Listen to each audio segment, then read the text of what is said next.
Hello everyone, I am Ivy Sitang, your English teacher, and for today's lesson, I'll be discussing the rules and prescriptive grammar. What is prescriptive grammar? Prescriptive grammar is also called normative grammar. Unlike descriptive grammar, normative grammar refers to a set of rules governing how a language should or not should be used rather than describing how a language is used. Let's start on run-on sentences. It is sometimes called a fused sentence. It has at least two independent clauses but not properly connected nor divided into sentences. Comma splice is when only one comma connects two independent clauses. How to do it?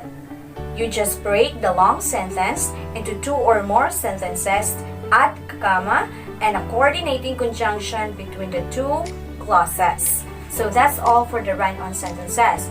Next is the sentence fragments. Fragments are incomplete sentences.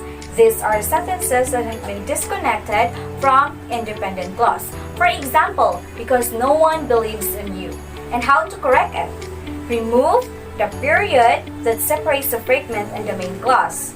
Add other kinds of punctuations that may be needed for a newly created sentence. That's all for the sentence fragments. And now let's forward on subject-verb agreement.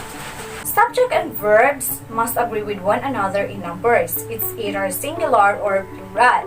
Thus, if the subject is singular, use a singular verb. And if the subject is plural, use the plural verb. Compound subjects joined by the conjunction and are always plural.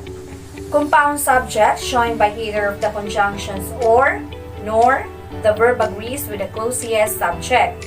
Collective noun may either be singular or plural depending on its usage. Example, group, jury, crowd, and team. The plural form of the subject but with a singular meaning must take a singular verb. Example, news, missiles, maps, physics. These are some rules in subject-verb agreement.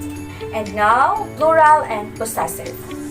Here, Strauss explained that the addition of s at the end of a word is because of these two important reasons. First, to make a word plural. Do not use an apostrophe. To show position, use an apostrophe.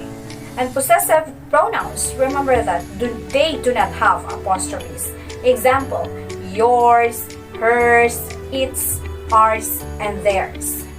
So the next rule would be the rule of the capitalization. So you must remember this always because this is very useful when it comes to your writing.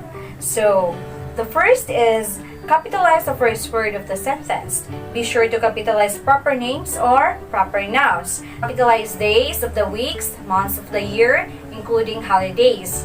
Seasons when used in a title, but do not capitalize on it if they are used generally. Don't forget to capitalize also the personal pronoun I. So these are some rules of capitalization. I have just discussed 5 rules in prescriptive grammar, but since we're running out of time, let's continue our discussion by tomorrow. That's all for today. Goodbye, class.